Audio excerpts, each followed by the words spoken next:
Alberto Ortiz es el director general del Instituto de Fondo Nacional para el Consumo de los Trabajadores, el Infonacot. Es licenciado en Economía, maestro en Política Económica y doctor en Economía, estos dos últimos grados por la Universidad de Boston. Fue gerente de investigación del Centro de Estudios Latinoamericanos, el CEMLA. Es profesor e investigador en la Escuela de Graduados de la Administración de Empresas de la Business School del TEC de Monterrey. Ha impartido más de 70 conferencias en 19 países en distintas universidades. En 2018 obtuvo el primer lugar del Premio de Investigación Financiera del Instituto Mexicano de Ejecutivos de Finanzas Ernst & Young por su investigación Interacciones de la Política Monetaria y Fiscal de México 1961-2016. Sus principales líneas de investigación son el estudio del crédito y la vinculación entre la economía y las finanzas. Alberto Ortiz, muchas gracias por estar aquí con nosotros en línea directa. Alberto, ¿cómo llegas al Infonacot? ¿Cuál es tu formación? ¿Por dónde? Entiendo que tienes estudios tanto en CIDE como en el Centro de Estudios Monetarios Latinoamericanos. ¿Cómo llegas a esto? Sí, pues mi formación es de economista. Como bien dices, estudié en el CIDE. Después tuve la oportunidad de estar en Estados Unidos un periodo largo, tanto estudiando como trabajando. Y en 2011 regreso a México. Regreso invitado por el Tecnológico de Monterrey para trabajar con ellos. Estuve trabajando con ellos un periodo de 7 años, 8 años. También estuve trabajando en el Centro de Estudios Monetarios Latinoamericanos. Desde que estaba en el CIDE, en la licenciatura, a finales de la década de los 90, estuve estudiando temas de crédito. Y cuando me voy al doctorado continué estudiando temas de crédito y de hecho en eso hice mi especialidad y cuando regreso a México lo que estudiaba era la interacción que había entre la política monetaria y la estabilidad financiera, cómo condiciones de crédito afectaban a la economía y bueno, en eso me estuve especializando. En el periodo de transición me entrevistan, estaban armando el equipo para lo que era pues sobre todo la parte sectorizada de la Secretaría del Trabajo, porque el Fonacot está sectorizado en la Secretaría del Trabajo y la secretaria Luisa María Alcalde me entrevista y llegas a una cosa, cuando se habla de este crédito, el tema de créditos en países como la India y otros, han sido países que parten del principio de que la gente que carece de recursos tiene a partir del otorgamiento de determinado tipo de créditos pequeños, medianos, no solo la posibilidad de crecer, sino además de la responsabilidad de regresar el crédito. Esta idea de la corresponsabilidad y del impulso a microcréditos y de préstamos a gente que pues le confías, por un lado que lo va a utilizar correctamente y por el otro de que él lo va a devolver. Esto es un modelo que no sé si en la realidad mexicana ha funcionado, pero que es fundamental para poder generar este tipo de valor. Pues la actividad de crédito depende mucho de la recuperación. La recuperación es vital. Como bien lo mencionas, hay estas experiencias como el Grameen Bank de Bangladesh o otras experiencias donde sí es a través de la construcción de un grupo solidario que va tomando créditos y los regresa, es como se va acrecentando la masa para poder prestar. Hay varios tipos de crédito, pero hay un crédito normalmente destinado a la parte productiva y la parte, por ejemplo, de lo que ataca o atiende el Fonacot es al consumo. A final de cuentas las dos cosas se complementan, ¿no? Porque para que pueda o tenga razón la producción tiene que haber demanda por esos bienes y tener desde lo que es banca de desarrollo en términos del Estado esas dos vertientes es importante. Uno podría pensar, bueno, ¿por qué se necesita que el Estado intervenga en el sistema financiero?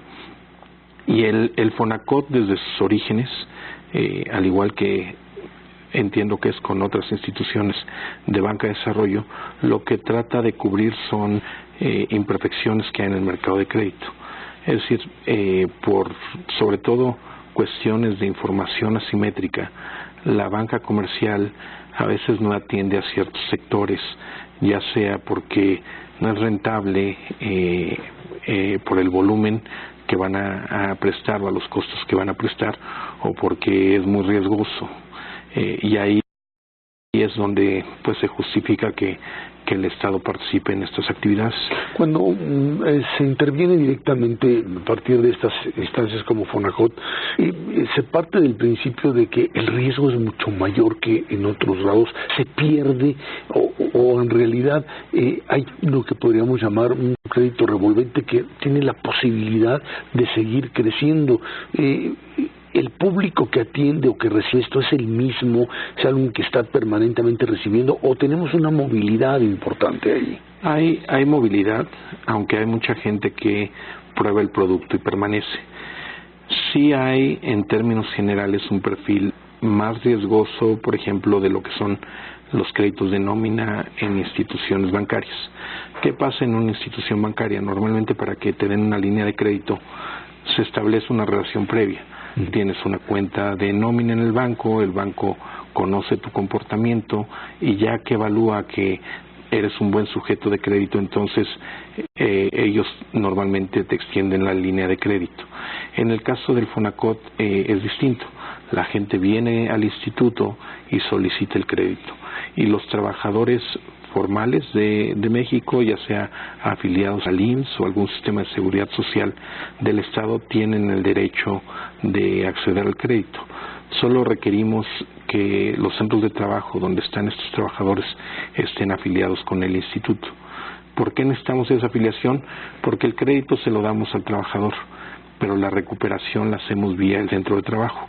Entonces necesitamos que el centro de trabajo, aunque no es deudor solidario, sí cumpla con los acuerdos que hay de retener y enterar los recursos de tal manera que podamos tener esa recuperación. En términos de la solvencia del instituto, en realidad el instituto tiene un patrimonio muy importante. Más de la mitad de lo que prestamos lo prestamos con recursos propios, recursos que se han ido acumulando a lo largo del tiempo. Y los recursos son importantes porque de alguna manera nos permiten estar relativamente insulados a modificaciones en las condiciones de financiamiento externo. Estamos platicando con Alberto Ortiz aquí en Línea Directa.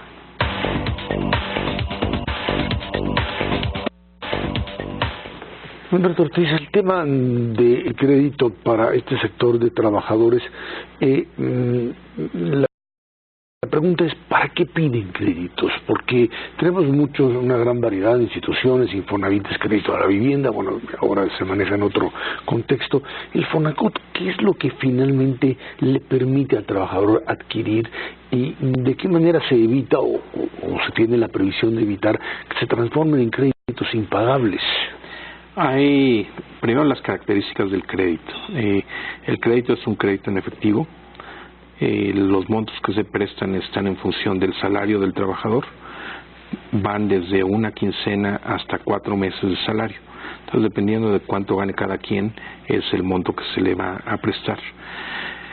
Se vuelven de alguna manera pagables porque tienen un plazo determinado.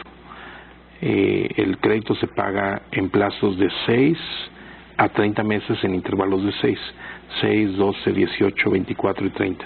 Entonces, dependiendo de la temporalidad y la cantidad de recursos que la persona necesite, pues la persona elige en qué plazo quiere colocarse. Entonces, en ese sentido, pues al final de cierto periodo la gente termina de pagar el crédito.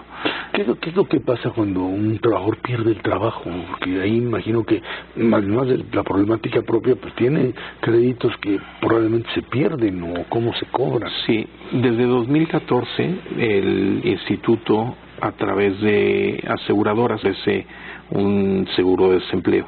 Entonces, junto con un crédito, normalmente se contrata un seguro, y ese seguro cubre hasta 6 mensualidades en caso de pérdida de empleo por cualquier causa, y cubre los saldos totales en caso de una invalidez total o parcial. Entonces, en ese sentido hay esa parte de protección. El instituto presta los recursos y los trabajadores lo usan para el fin que quieran. Me preguntabas cuáles son los usos. Pues mucho es para imprevistos, cuando alguien tiene una necesidad no planeada como una enfermedad o algo que requiera que haga una erogación extraordinaria. Mucho se usa para la compra de bienes durables. Si la familia quiere comprar un mobiliario para la casa o incluso por los montos podría alcanzar para un vehículo, dependiendo del nivel de ingreso, pues podría alcanzar para que lo compren. Hay personas que lo usan para viajar. Tenemos un producto que va enfocado a damnificados y cuando una zona se declara en emergencia, ahí entramos y ofrecemos créditos en condiciones favorables. Y en términos generales lo que hemos estado buscando es mejorar estas condiciones de crédito. Entonces, por ejemplo, te decían, se ofrece un seguro de desempleo y lo que hemos estado trabajando es para reducir el costo de este seguro de desempleo, negociando con las aseguradoras para que se reduzca en 20%. ¿Cómo fijas la tasa de interés que paga el trabajador por esto? ¿Está ligado a lo que sería la tasa bancaria? Por supuesto es menor. ¿Cómo se maneja esto? Sí, tenemos sobre todo como referencia cuál es la tasa que requiere el instituto para poder ser viable financieramente, tomando en consideración cómo están las tasas en el mercado. Una parte importante es pues cuánto se requiere para cubrir el riesgo, porque desafortunadamente hay una parte de lo que se presta que no se recupera. Es poca y además en términos porcentuales ha estado disminuyendo.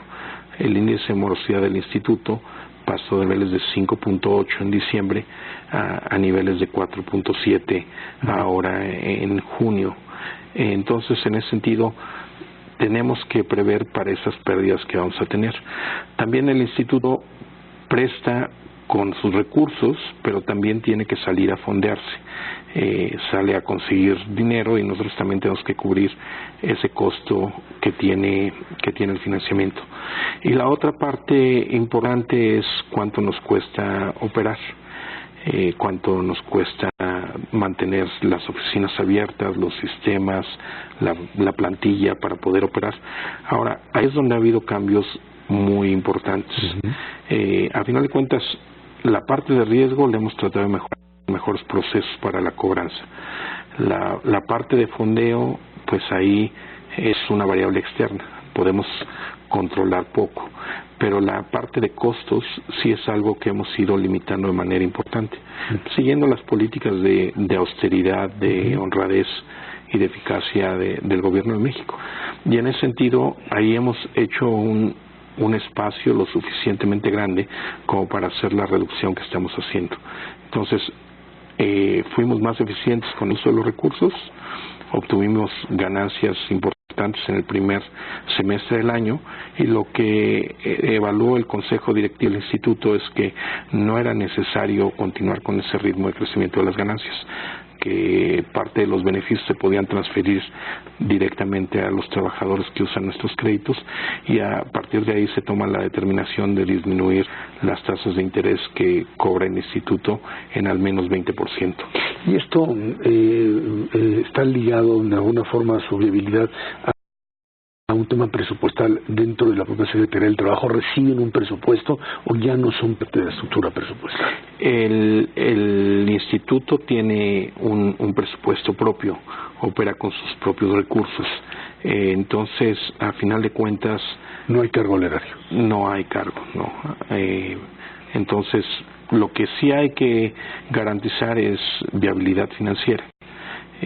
Porque el servicio más importante que puede prestar el instituto es estar ahí para poder atender a la gente cuando esta gente no encuentra otras opciones mejores. Los trabajadores saben que esto existe. A veces el tema de quien se incorpora a un mercado de trabajo en cualquier tipo de empresa, hay esta conexión, se sabe que existe y acceden a él. Accede un número importante de trabajadores. El año pasado, por ejemplo, fueron 1.100.000 trabajadores. Ahorita en lo que llevamos en estos primeros 7 meses del año, se han otorgado créditos a 700,000 trabajadores. Y normalmente lo que ocurre es que mucha de la recomendación es boca a boca. Alguien que obtiene un crédito en alguna empresa lo comenta con los compañeros y los compañeros acuden. El instituto tiene muchos años. El instituto está cumpliendo este año 45 años, desde 1974. Y sí había una gran tradición en términos de el instituto financió a muchos trabajadores para que pudieran, por ejemplo, amueblar su casa. Y todavía queda esa idea de que el crédito del instituto va encaminado a la parte de compra de enseres domésticos. Ahora el crédito es en efectivo y la gente decide para qué lo usa. Estamos platicando con Alberto Ortiz aquí en Línea Directa.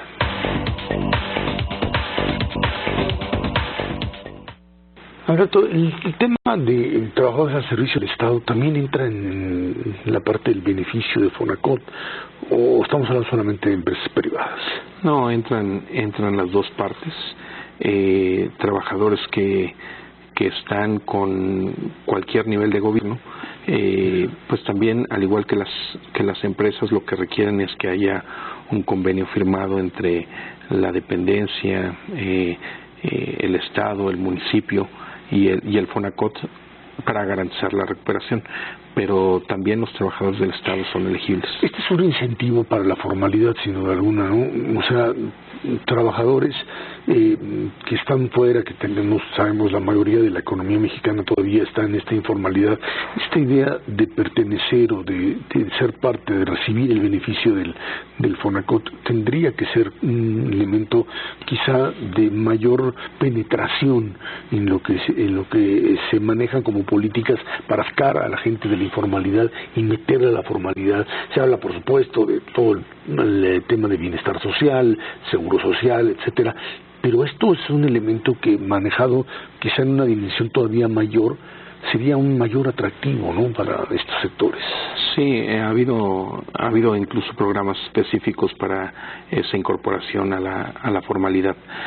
Al final de cuentas, el servicio que presta el instituto acaba siendo una prestación para los trabajadores, y es muy conveniente para las dos partes, la parte de trabajadores y la parte patronal, porque a final de cuentas, de esa manera, haciendo la afiliación a los centros de trabajo, pues sus trabajadores tienen una opción de financiamiento que no les carga a ellos. Entonces, sí, un trabajador que está en el mercado formal tiene este beneficio, uno que no lo está, desafortunadamente no lo podemos atender, pero por otro lado también a los patrones les ayuda, porque cuando un trabajador tiene una necesidad de recursos, muchas veces atiende a sus departamentos de recursos humanos o con el dueño de la compañía a solicitarle el crédito.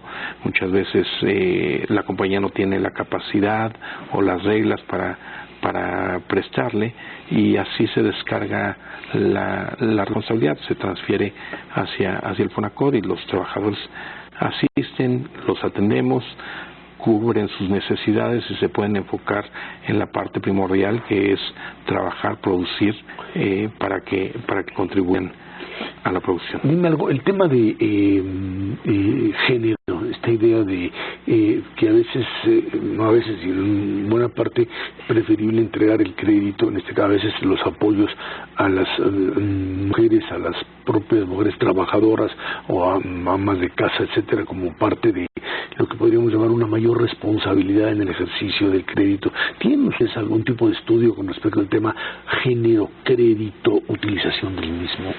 Sí, en términos de morosidad, en términos de cumplimiento de pago, es verdad que las mujeres representan un menor riesgo. Las mujeres en general, en promedio, pagan mejor. Eso pues podría justificar que tengan una mejor tasa de interés.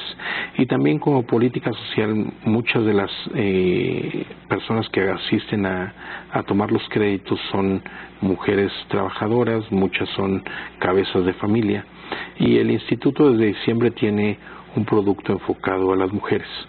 y ese producto va a continuar. Ahora, ese producto tenía un nivel de descuento muy importante, sobre todo en el plazo más corto de 6 meses.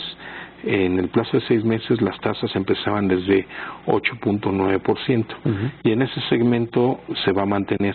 Cuando la gente pida un crédito a ese plazo, pues obtendría la tasa más baja. Ya que nos movemos a las otras tasas, a los otros plazos, el crédito mujer tenía un descuento de 5% con respecto al crédito en efectivo. Ahorita que estamos reduciendo el crédito en efectivo en 20%, ya se vuelve la tasa más baja de todos los productos que ofrecemos, a excepción de esa parte de crédito mujer donde todavía pueden acceder con tasas preferenciales.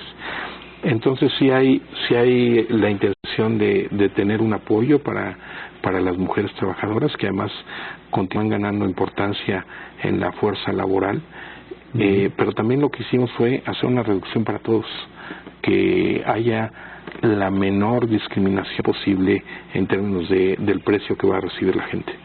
El potencial de crecimiento del instituto está un poco diseñado en términos estadísticos. ¿Hasta dónde se puede crecer? ¿Hasta dónde puede, digamos, no digo competir, pero sí abarcar otras áreas de manera tal que se convierta no solamente en un apoyo como hasta ahora, sino en una palanca de consumo, porque así está planteado, sino también de inversión? Sí, mira, en número de créditos, el Instituto Fonacot es la institución financiera que más créditos de nómina coloca en el país. Es, de acuerdo a los datos que tiene la Comisión Nacional Bancaria de Valores, el mayor número de créditos. En monto estamos en el 5º lugar. ¿Por qué? Porque mucho de lo que prestamos sobre todo es a trabajadores con créditos relativamente pequeños, que están limitados por su nivel de ingreso. En términos de potencial de crecimiento, te decía, hemos atendido más o menos a un ritmo de 100,000 personas cada mes. Tenemos capacidad instalada en las oficinas para atender aproximadamente 1,5 millones de personas al año. Podríamos crecer un poquito más de lo que estamos atendiendo ahorita, unos 125,000 personas cada mes. Ahora, estamos del lado financiero, tenemos espacio en las líneas de crédito que tenemos. Es decir, tenemos patrimonio propio, pero además tenemos capacidad de fondearnos para atender los servicios de un número importante de gente. Y por otro lado, estamos trabajando en nuevos modelos de atención al público. Estamos trabajando de manera muy fuerte en el desarrollo de nuestra aplicación móvil para que podamos atender a más gente. Entonces eso va a permitirnos aumentar de manera muy grande la cantidad de gente a la que vamos a poder atender.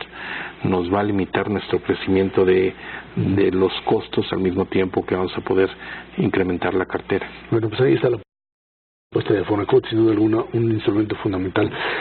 Alberto Ortiz, muchísimas gracias por haber estado aquí. Muchas gracias. Fue Alberto Ortiz, director del Infonacot, aquí en Línea Directa.